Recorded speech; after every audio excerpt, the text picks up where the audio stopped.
హల్లెలూయా! దేవునికి స్తోత్రం. సో, అందరికీ ఈస్టర్ శుభాకాంక్షలు. సో, ఈరోజు యేసుప్రభు వారు పునరుత్థానుడైనందున మనం ఈ రోజుని ఈస్టర్ పండుగగా జరుపుకుంటున్నాము.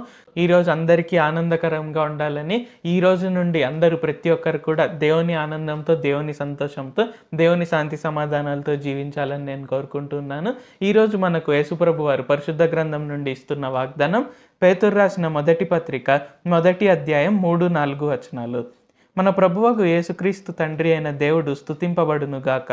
మృతులలో నుండి యేసుక్రీస్తు తిరిగి లేచుట వలన జీవంతో కూడిన జీవము గల నిరీక్షణ మనకు కలుగునట్లు, అనగా అక్షయమైనదియు నిర్మలమైనదియు వాడబారదియునైన స్వాస్థ్యము మనకు కలుగునట్లు ఆయన తన విశేష కనికరం చొప్పున మనలను మరలా జన్మింపజేసెను. సో, ఈరోజు వాగ్దానం కనుక చూసుకున్నట్లయితే ఏంటి, యేసుప్రభు వారు మృతులలో నుండి తిరిగి లేచుట వలన అంటే ఆయన పునరుత్థానుడవడం వలన ఏంటంటే మనకు జీవం కలిగిన నిరీక్షణ కలుగుతుంది. అంటే మనం ఏదో తెలియని దాని గురించో లేకుంటే ఏదో లేని దేవుని గురించో మనం రోజు ప్రార్థన చేయట్లేదు. యేసుప్రభు వారు ఈరోజు వరకు ఇంకా జీవిస్తూనే ఉన్నారు. ఆయన తరతరములు యుగయుగములు ఆయన జీవిస్తూనే ఉంటారు. కాబట్టి ఇక్కడ మనకేంటి జీవం కలిగినటువంటి నిరీక్షణ అంటే ఆయన మనకు వాగ్దానం చేసినటువంటి అక్షయమైన అలాగే నిర్మలమైన వాడబారనిదియునైన స్వాస్థ్యాన్ని అంటే ఇంకా అసలు ఎప్పటికీ తరిగిపోని స్వాస్థ్యాన్ని మనం పొందుకోబోతున్నాము. అంటే మనం నిత్య జీవాన్ని పొందుకోబోతున్నాము. అండ్ అలాగే ఏంటి పరలోకంలో ఆయన మనకు స్థానాన్ని కల్పించారు. మనకి ఈ భూమి పైన కూడా ఆయన ఆశీర్వాదాలని మన కొరకు సిద్ధంగా ఉంచారు. కాబట్టి ఆయన పునరుత్థానుడవడం వలన మనకు చాలా విషయాలు మారిపోతున్నాయి. అంటే మనం ఆయనను నమ్ముకోవడం వలన మనకు రక్షణ అనేది దొరుకుతుంది. అలాగే భూమి పైన కూడా మనకు స్వాస్థ్యం అనేది దొరుకుతుంది. పరలోకంలో స్వాస్థ్యం దొరుకుతుంది.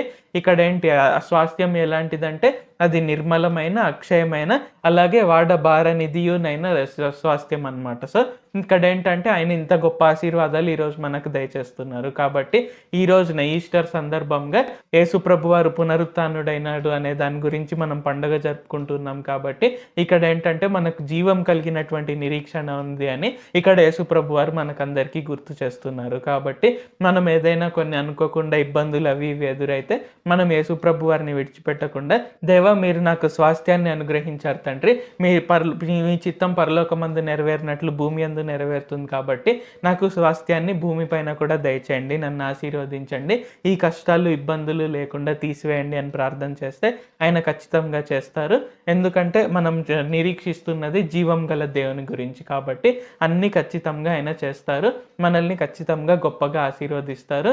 నిర్మలమైన అక్షయమైన వాడబారనిదియునైన స్వాస్థ్యాన్ని మనకు ఆయన అనుగ్రహిస్తారు. ప్రార్థించుకుందాం. ప్రభువా దేవా సర్వాధికారి, మాకు ఇంకొకసారి ప్రార్థించుకునేందుకు అవకాశం ఇచ్చినందుకు వందనాలు తండ్రి.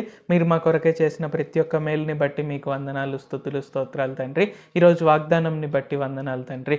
యేసయ్య, మీరు మృత్యుంజయుడే తిరిగి లేచి ఉండగా, పునరుత్థానుడే తిరిగి లేచి ఉండగా మేము జీవం కలిగిన నిరీక్షణ కలిగి ఉన్నాము అని మాకు తెలియజేసినందుకు వందనాలు తండ్రి. అంటే మీరు ఇంకా ఇప్పటికీ జీవిస్తూనే ఉన్నారు, ఎల్లప్పటికీ నిరంతరం తరతరాలు యుగాలు జీవిస్తూనే ఉంటారు. కాబట్టి మా నిరీక్షణ అనేది ఉట్టిది కాదు, జీవం కలిగినటువంటి నిరీక్షణ అని మాకు తెలియజేసినందుకు వందనాలు తండ్రి. కావున ఈ ప్రార్థనలో పాల్గొంటున్న ప్రతి ఒక్కరికి కూడా నిర్మలమైన అక్షయమైన వాడబారనిదియునైన గొప్ప స్వాస్థ్యాన్ని అనుగ్రహించండి తండ్రి.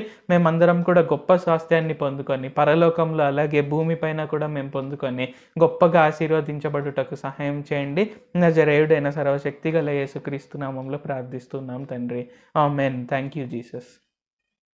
దేవుడు మిమ్మల్ని ఆశీర్వదించును గాక.